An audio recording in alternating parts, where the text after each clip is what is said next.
Hello students, welcome back on my YouTube channel immortal physics. और आज का हम लोगों का टॉपिक है intensity of electric field due to a continuous charge distribution. अच्छा, आप देखिए कंटिन्यूअस चार्ज डिस्ट्रीब्यूशन का मतलब क्या है। इंटेंसिटी ऑफ इलेक्ट्रिक फील्ड आपको पता है। कंटिन्यूअस चार्ज डिस्ट्रीब्यूशन का मतलब ये है कि अभी तक आपके पास सिर्फ एक चार्ज होता था, ठीक है, ये आपका सोर्स चार्ज होता था प्लस क्यू। और किसी भी पॉइंट पर आप क्या करते थे, इलेक्ट्रिक फील्ड की, यहाँ पर इलेक्ट्रिक फील्ड की इंटेंसिटी क्या होगी, यहाँ पर इलेक्ट्रिक फील्ड की इंटेंसिटी क्या होगी, यहाँ पर इलेक्ट्रिक फील्ड की इंटेंसिटी क्या होगी, पता करते थे, ठीक है। और यहाँ पर एक हमारा क्या रखा होता था, सोर्स चार्ज यहाँ पर होता था। तो ये सोर्स चार्ज कितनी फील्ड को एक्सपीरियंस करेगा, अगर चार्ज यहाँ पर रखा है ये टेस्ट चार्ज, तो ये टेस्ट चार्ज कितनी फील्ड को एक्सपीरियंस करेगा, इसके ऊपर कितना फोर्स लगेगा, ये सारी चीज़ें हम लोग कैलकुलेट करते थे। लेकिन हमारे पास सिर्फ एक पॉइंट चार्ज होता था। और अब हमारा टॉपिक है कंटिन्यूअस चार्ज डिस्ट्रीब्यूशन। चार्ज जो होगा वो हमारा कंटिन्यूअसली डिस्ट्रीब्यूटेड होगा और तीन फॉर्म में होगा, सभी लोगों को पता है। या तो वो लाइन की फॉर्म में हो सकता है, या तो वो आपकी सरफेस की फॉर्म में हो सकता है, एरिया में हो सकता है, या फिर वो आपका वॉल्यूम में हो सकता है। कहीं पर आप चार्ज रखोगे तो ऐसे ही तो रखोगे। चार्ज या तो ऐसे कोई वायर है, तो ऐसे वायर के ऊपर फैला हुआ है तो इसको हम लोग बोलेंगे लाइन। अगर आपके पास कोई एरिया है, सरफेस एरिया है, तो इसमें जो चार्ज भरा हुआ है इसको हम लोग क्या बोलेंगे, सरफेस चार्ज डिस्ट्रीब्यूशन। और अगर आपके पास जैसे कोई एक क्यूब हो इस तरीके से, ठीक है, और इसके अंदर चार्ज ऐसे भरा हुआ है, तो इसको हम लोग क्या बोलेंगे, चार्ज जो है वो हमारा वॉल्यूम में डिस्ट्रीब्यूटेड है। तो ये बेसिक्स आए, अभी हम लोग इसको देखते हैं। तो पहला है हमारा, फर्स्ट है line linear charge distribution. First हमारा क्या है, लीनियर चार्ज डिस्ट्रीब्यूशन। अब इसको थोड़ा सा ध्यान से समझना, एकदम समझ में आएगा बढ़िया से, एकदम मस्त से। लीनियर चार्ज डिस्ट्रीब्यूशन का मतलब क्या होता है, अगर पॉइंट चार्ज ना हो और जो आपका चार्ज है वो कुछ इस तरीके से लीनियरली डिस्ट्रीब्यूटेड है। ये आपके पास एक लाइन हम लोगों ने बनाई हुई है, ठीक है। मान लो एक बहुत पतला सा तार है और उस तार में एक लाइन में एक चार्ज आ सकता है। तो इस तरीके से एक बहुत, मान लिया हम लोगों ने, कल्पना कर ली है, ठीक है, एज्यूम तो हम लोग करते ही हैं बहुत सारी चीज़ें। तो इस तरीके से जो चार्ज है वो एक लाइन में डिस्ट्रीब्यूटेड है, तो इसको बोलेंगे लीनियर चार्ज डिस्ट्रीब्यूशन। और इसको हम लोग बोलेंगे जो चार्ज है वो हमारा डिस्ट्रीब्यूटेड है कैसे, वन डायमेंशनली। इसको हम लोग बोलते हैं चार्ज हमारा वन डायमेंशनली डिस्ट्रीब्यूटेड है। इसको देखो बोलेंगे चार्ज हमारा टू डायमेंशनली डिस्ट्रीब्यूटेड है। और जब चार्ज किसी वॉल्यूम में होगा, किसी स्पेस में होगा, चार्ज किसी लाइन पर होगा, तो बोलेंगे चार्ज हमारा कैसे, वन डायमेंशनली डिस्ट्रीब्यूटेड है। अगर चार्ज किसी सरफेस पे हो, मान लो इस पेपर के ऊपर चार्ज फैला हुआ है, तो चार्ज को हम लोग क्या बोलेंगे, चार्ज हमारा कैसे डिस्ट्रीब्यूटेड है, सरफेस चार्ज डिस्ट्रीब्यूशन है। या फिर हम लोग बोलेंगे चार्ज हमारा टू डायमेंशनली डिस्ट्रीब्यूटेड है। और यहाँ पर एक बॉक्स रखा हो और उस बॉक्स के अंदर क्या हो, चार्ज भरा हुआ हो पूरे में, तो चार्ज हमारा एक्स एक्सेस पे भी है, वाई एक्सेस पे भी है, जेड एक्सेस भी है। तो हम लोग जो चार्ज बोलेंगे, जो चार्ज हमारा कंटिन्यूअसली डिस्ट्रीब्यूटेड है वो थ्री डायमेंशनली है, या फिर उसको हम लोग बोलते हैं वॉल्यूम चार्ज डिस्ट्रीब्यूशन। अब एक चीज़ आपको हमेशा याद रखनी है कि हम लोग हमेशा इस तरीके से एक्स वाई एक्सेस बनाएंगे, क्योंकि ये बहुत ज़रूरी होता है। पोजीशन बताओगे कैसे, जब तक आपके पास फ्रेम ऑफ रेफरेंस नहीं होगा तो किसी चीज़ की पोजीशन बताओगे कैसे कि कोई चीज़ कहाँ पर है। तो अब आपके पास एक सिंगल चार्ज नहीं है, आपके पास लीनियर चार्ज है। और अब आपसे कहा जाए कि इस पॉइंट P पर एक हमारा टेस्ट चार्ज रखा हुआ है Q0, तो इसके ऊपर कितनी फील्ड लग रही होगी, ये कितनी फोर्स को एक्सपीरियंस कर रहा होगा, अब आपको ये कैलकुलेट करना है। सिंगल चार्ज होता था तो बड़ी आसानी से कैलकुलेट कर लेते थे, फोर्स कैलकुलेट करनी होती थी तो 1/4 pi epsilon not Q1 Q2 upon R square लगा देते थे। और अगर आपको फील्ड कैलकुलेट करनी होती तो 1/4 pi epsilon not Q/R square लगा देते थे, काम बहुत आसानी से हो जाता था। लेकिन अब चार्ज ऐसे डिस्ट्रीब्यूटेड है तो बहुत आसान है, ये चार्ज इसके ऊपर कितनी फील्ड लगा रहा है पता कर लो, ये वाला चार्ज लगा रहा है, ये वाला कितनी लगा रहा है, ये वाला प्लस चार्ज इसके ऊपर कितनी लगा रहा है, ये वाला कितनी लगा रहा है, ये वाला कितनी लगा रहा है, ऐसे कैलकुलेट कर लो। है ना, बहुत आसान। परेशान हो जाओगे कितने सारे चार्ज होंगे, यहाँ तो मैंने इतने बताए हैं। चार्ज बहुत छोटा होता है तो ऐसे एक एक करके किया जा सकता है, लेकिन अभी करना शुरू करोगे फिर करते ही रहोगे, बिल्कुल मज़ा आ जाएगा। तो कैसे करेंगे, अब क्वेश्चन उठता है तो उसको कैसे करेंगे, तो हम लोग करेंगे क्या, इसमें से एक बहुत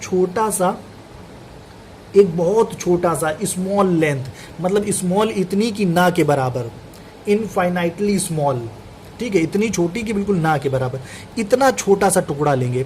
और ये जो छोटी सी लेंथ है, जो ये जो एलिमेंट है, ये इसके ऊपर कितनी फील्ड, कितनी फोर्स अप्लाई कर रहा है, वो हम लोग क्या करेंगे, कैलकुलेट करेंगे। कैसे करेंगे, अब हमें पता होना चाहिए इस पॉइंट से इस पॉइंट के बीच की डिस्टेंस क्या है।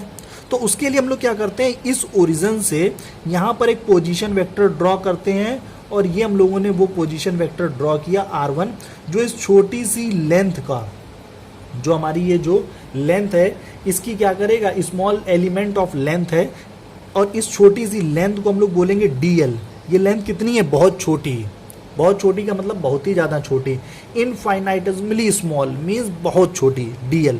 ये जो छोटी सी लेंथ है ये इसके ऊपर कितनी फोर्स लगाएगी वो हमें पता करना है। तो यहाँ से इसकी पोजीशन वेक्टर हमने पता कर लिया R1, और यहाँ से इस पर एक ड्रॉ कर दिया, ये है पोजीशन वेक्टर R2। और आपको पता है कि अब यहाँ से यहाँ की अगर आपको पोजीशन कैलकुलेट करनी हो, ये आपको डिस्प्लेसमेंट कितनी है इससे और इसके बीच की, इस DL से इस पॉइंट P के बीच की डिस्टेंस कितनी है, तो ये आपको पता करने का तरीका पता है कि फाइनल माइनस इनिशियल कर दीजिए। R2 में से R1 को घटा दोगे तो इस पॉइंट से लेकर के इस पॉइंट के बीच की डिस्टेंस कैलकुलेट हो जाएगी। और इसको अगर शॉर्ट में लिखना चाहो तो आप देख सकते हो, मैंने आपको Coulomb's law in vector form में बताया था कि R21 को शॉर्ट में हम लोग कैसे लिख देंगे, R2 माइनस R1 को हम लोग लिख देंगे R21। अब देखिए हम लोग क्या करेंगे, तो इन दोनों पॉइंट के बीच की देखिए आपको डिस्टेंस पता चल गई।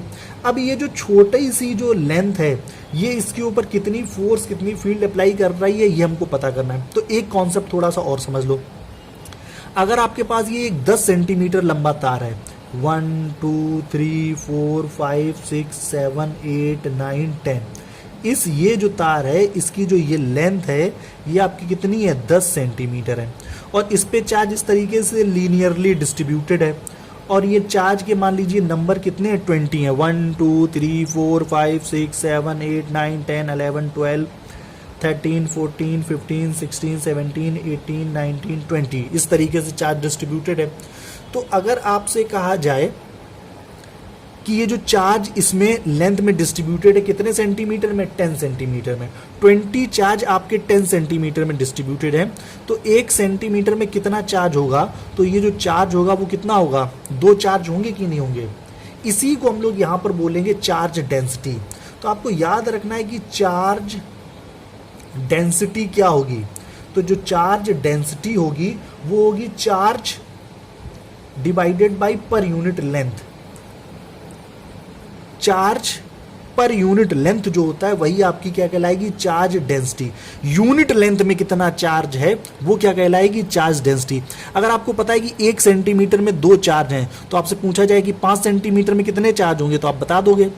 तो यहां से चार्ज का जो फॉर्मूला बनेगा वो बनेगा क्या, चार्ज डेंसिटी में आप किसका मल्टीप्लाई कर दीजिए, लेंथ का मल्टीप्लाई कर दीजिए, तो आपको चार्ज पता चल जाएगा उस लेंथ में कितना है। अगर आपको चार्ज डेंसिटी पता है तो किसी भी लेंथ में आपको अगर चार्ज पता करना है तो उसमें लेंथ का आप उसमें क्या कर दीजिए, लेंथ का मल्टीप्लाई कर दीजिए। जैसे आपसे पूछा जाए कि 5 सेंटीमीटर में कितना चार्ज होगा, तो आपको चार्ज डेंसिटी पता है, इस वायर की चार्ज डेंसिटी क्या है कि 1 सेंटीमीटर में 2 चार्ज हैं, तो 2 गुणे 5 तो कितने चार्ज निकल के आएंगे, 10 चार्ज निकल के आएंगे। मेरे ख्याल से ये बात सभी को समझ में आ गई होगी। तो यहाँ पर चार्ज डेंसिटी को हम लोग किससे रिप्रेजेंट करेंगे, लैम्डा से। अच्छा, अब हम लोगों ने बहुत छोटी सी लेंथ ली है। अगर आपने बहुत छोटी सी लेंथ ली है तो इस छोटी सी लेंथ में चार्ज भी तो बहुत थोड़ा सा होगा। उस थोड़े से चार्ज को हम लोगों ने रिप्रेजेंट किया किससे, dq से। चार्ज डेंसिटी को हम लोग रिप्रेजेंट कर रहे हैं लैम्डा से, और बहुत छोटी सी लेंथ है उसको हम लोग रिप्रेजेंट कर रहे हैं किससे, dl से। तो चार्ज डेंसिटी का जो फॉर्मूला यहाँ पर हम लोग बनाए तो वो बनेगा dq डिवाइडेड बाई dl, और dq किसके बराबर हो जाएगा, लैम्डा इंटू dl। मेरे ख्याल से ये बात सभी को समझ में आ गई। dq किसके बराबर होगा, लैम्डा इंटू dl। तो ये dq जो है वो थोड़ा सा चार्ज है किसमें, उस थोड़ी सी लेंथ में। और अगर आपको पूरी लेंथ में निकालना है तो यहाँ पर पूरी लेंथ लिख दीजिए। अगर आपको पूरे 10 सेंटीमीटर में पता करना है तो यहाँ पर 10 सेंटीमीटर पुट कर दीजिए। आपको पता ही है कि आपका चार्ज डेंसिटी कितनी है, तो 2 है, तो देखिए कितना निकल आएगा, 20। तो टोटल चार्ज जो है वो कितना निकल आएगा, 20। तो ये चीज हमको समझनी थी। ये मेरे ख्याल से सभी को बात समझ में आ गई। तो इस छोटी सी लेंथ में अब आते हैं अपने डेरिवेशन पे। अब डेरिवेशन बहुत आसानी से समझ में आ जाएगा। अब आपको समझना है कि इस छोटी सी लेंथ में चार्ज कितना है। इस छोटी सी लेंथ में जो चार्ज होगा वो dq होगा, और हम लोग कैलकुलेट करें वो चार्ज कितना होगा, तो charge density multiplied by length, इतना चार्ज होगा कि नहीं होगा। तो अब हमको देखो यहाँ का चार्ज पता है, यहाँ पर चार्ज कितना है, तो यहाँ पे चार्ज कितना है, dq, या फिर बोलें लेमडा इंटू डी एल। यहाँ पर चार्ज कितना है क्यू नॉट, दोनों के बीच की डिस्टेंस कितनी है R21। तो ये जो चार्ज है डी क्यू, इस चार्ज क्यू नॉट के ऊपर कितनी फोर्स अप्लाई कर रहा होगा, तो वो फोर्स भी तो थोड़ी सी होगी क्योंकि डी लगा के चल रहे हैं, तो वो फोर्स जो होगी उसको हम लोग लिखेंगे डी एफ, स्मॉल फोर्स। और ये किसके बराबर होगी 1/4 पाई एप्सिलॉन नॉट, पहला वाला चार्ज दूसरा वाला चार्ज डिवाइडेड बाई दोनों के बीच की डिस्टेंस का स्क्वायर और यूनिट वेक्टर का मल्टीप्लाई, क्योंकि यहाँ वेक्टर की फॉर्म में लिख रहे हैं। और R21 आपका क्या रिप्रेजेंट कर रहा है, इस पॉइंट से इस पॉइंट के बीच की डिस्टेंस। तो देखिए आपको पता चल गया। अब देखिए हम लोग यहाँ पर क्या कर सकते हैं, इस डी क्यू की जगह पर वैल्यू पुट कर सकते हैं, और ये क्यू नॉट तो हमारा फिक्स है, ठीक है, और इस डी क्यू की जगह पर हम लोग डी क्यू की वैल्यू पुट कर सकते हैं। अब देखिए हम लोगों ने ये जो फोर्स निकाली है, ये हम लोगों ने जो फोर्स कैलकुलेट की है बस इतने से पोर्शन की वजह से कैलकुलेट की है। अगर ये पूरा का पूरा वायर कितनी फोर्स लगा रहा होगा इस पॉइंट के ऊपर, तो इसका हम लोग इंटीग्रेशन कर सकते हैं, या फिर डीएफ छोटे छोटे डीएफ निकालिए, फिर ये वाला छोटा सा पोर्शन, ये वाला छोटा सा पोर्शन, ये करिए और सभी को जोड़ दीजिए। उसी जोड़ देने को हम लोग यहाँ पर शॉर्ट में बोलते हैं कि इंटीग्रेशन कर देते हैं। तो इंटीग्रेशन कर दोगे तो डीएफ का इंटीग्रेशन आपका क्या आ जाएगा, एफ आ जाएगा। क्यू नॉट कॉन्स्टेंट है तो बाहर आ गया, 4 पाई एप्सिलॉन नॉट आपका कॉन्स्टेंट है, बाहर आ गया। और इंटीग्रेशन किस लेंथ के लिए, तो 0 से L, जो भी इसकी लेंथ है पूरे की 0 से L। और डी क्यू की वैल्यू चार्ज है कितना आपके पास, तो चार्ज है आपके पास lambda into D L divided by R21 का स्क्वायर और R21 कैप। तो ये हमको पता चल गई फोर्स। मीन्स अब ये पूरे का पूरा लाइन, इस पूरा का पूरा लाइन पे जो चार्ज है, पूरा का पूरा चार्ज, वो इसके ऊपर कितनी फोर्स लगा रहा होगा। तो करने का तरीका क्या है, ये छोटा सा पोर्शन कितनी फोर्स लगा रहा है, डीएफ कैलकुलेट कर लीजिए, और फिर इसकी पूरी की पूरी लेंथ के लिए इसका क्या कर दीजिए, इंटीग्रेशन कर दीजिए। अब ये पूरा का पूरा फील्ड कितनी लगा रहा होगा, तो उसके लिए हमारे पास फॉर्मूला है कि E इक्वल्स टू होता है हमारा F divided by Q not. तो देखिए क्यू एफ की वैल्यू पुट करोगे तो क्यू नॉट से क्यू नॉट आपका कैंसिल आउट हो जाएगा, तो 1/4 पाई एप्सिलॉन नॉट।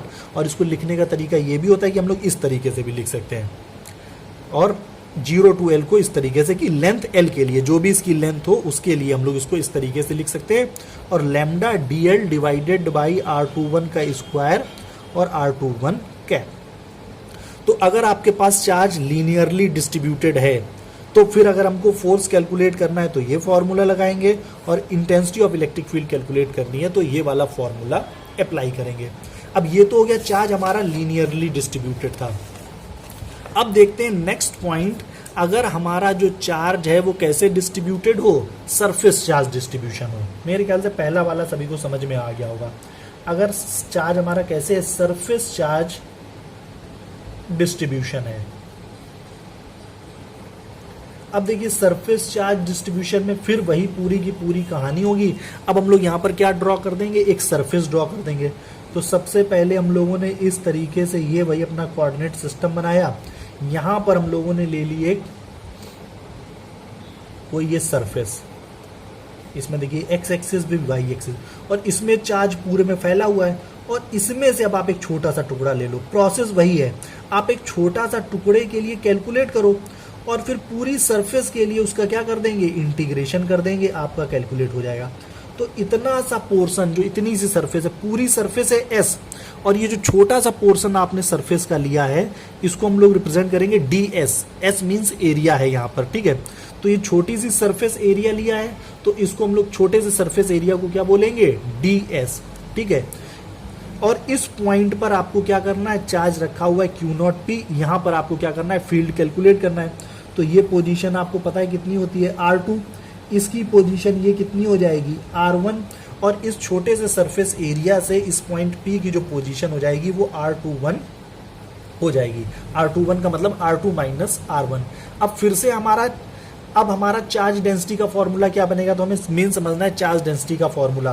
तो देखो चार्ज डेंसिटी का जो यहाँ पर फॉर्मूला बनेगा वो होगा चार्ज, और वहां पर लेंथ थी तो पर यूनिट लेंथ था, और यहां पर चार्ज डिवाइडेड बाई क्या हो जाएगा, सरफेस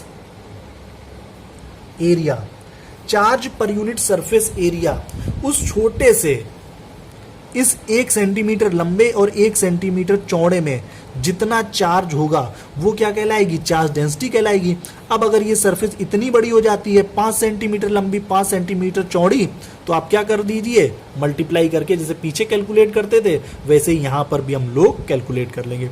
तो यहाँ पर चार्ज डेंसिटी को नए सिंबल से रिप्रेजेंट करते हैं सिग्मा से। इस पोर्शन में जो हमारा थोड़ा सा चार्ज होगा उसको हम लोग लिखेंगे dq, और ये जो छोटा सा सरफेस एरिया है उसको लिखेंगे ds।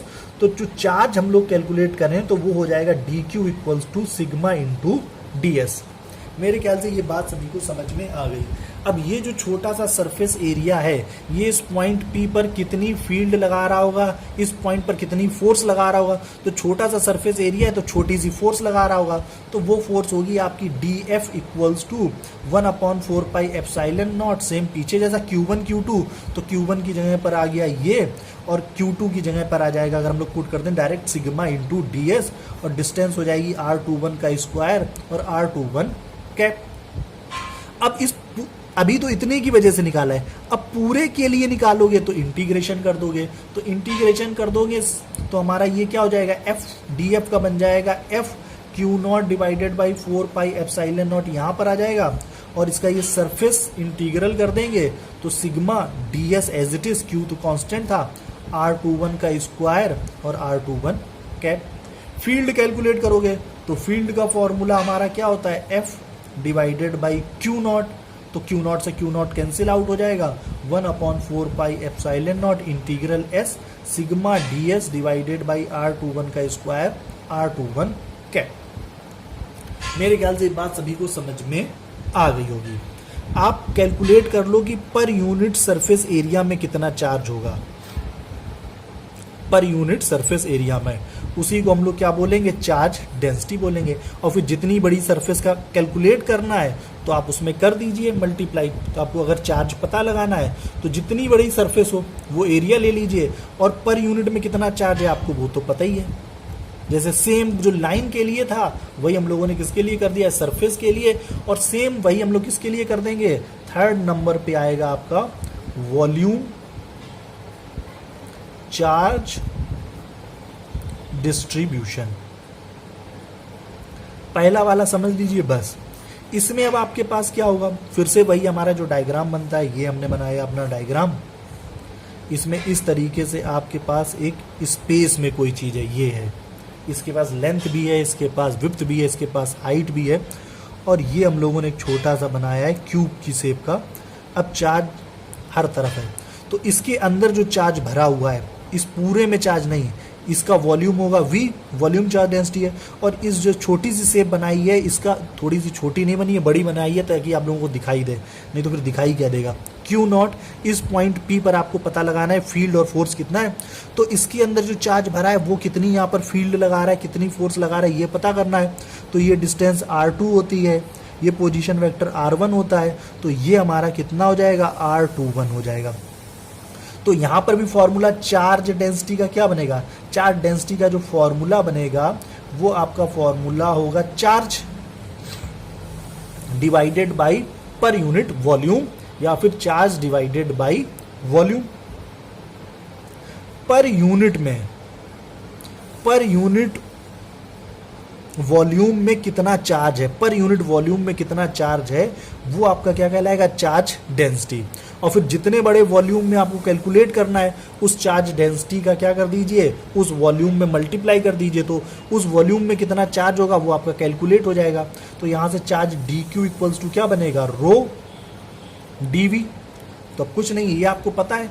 अब इसके और इसके बीच फोर्स कितना लगेगा, तो थोड़ा सा फोर्स लगेगा, कितना होगा, 1/4 पाई एप्सिलॉन नॉट, ठीक है। और इसके बाद Q नॉट, और यहाँ पर हम लोग पुट कर देंगे रो dv डिवाइडेड बाई r21 का स्क्वायर और r21 कैप। अब पूरे के पूरे इस वॉल्यूम की वजह से कितना फोर्स लगेगा, तो इंटीग्रेशन कर देंगे, तो F इक्वल्स टू हो जाएगा Q divided by 4 pi epsilon not, common आ जाएगा, जो भी वॉल्यूम हो उसके लिए इंटीग्रेशन कर दीजिए, तो integral V rho dv divided by r21 का स्क्वायर और r21 कैप। फील्ड कितनी होगी, तो फील्ड का फॉर्मूला होता है E equals to F divided by Q naught, Q naught से Q नॉट कैंसिल आउट हो जाएगा, तो 1/4 pi epsilon naught integral V rho dv divided by r21 का स्क्वायर और r21 कैप। तो इस तरीके से हम लोग कैलकुलेट कर सकते हैं अगर चार्ज वॉल्यूम में डिस्ट्रीब्यूटेड हो तो भी किसी पॉइंट पर क्या फील्ड होगी, क्या फोर्स होगा, कैलकुलेट कर सकते हैं। अगर चार्ज हमारा किसी सरफेस एरिया में डिस्ट्रीब्यूटेड है तो भी हम लोग इसकी वजह से किसी पॉइंट पर कितनी फील्ड और फोर्स होगी कैलकुलेट कर सकते हैं। चार्ज अगर हमारा इस तरीके से लाइन में डिस्ट्रीब्यूटेड है तो भी किसी पॉइंट पर कितनी फील्ड, ये पूरा का पूरा चार्ज लगा रहा होगा, कितनी फोर्स लगा रहा होगा, ये हम लोग क्या कर सकते हैं, कैलकुलेट कर सकते हैं। फॉर्मूला थोड़ा चेंज हो जाएगा पॉइंट चार्ज से, लेकिन कॉन्सेप्ट वही है। बस इसमें एक टर्म समझना है, चार्ज डेंसिटी, और उसकी हेल्प से हम लोग इसको क्या कर सकते हैं, कैलकुलेट कर सकते हैं। Thank you so much.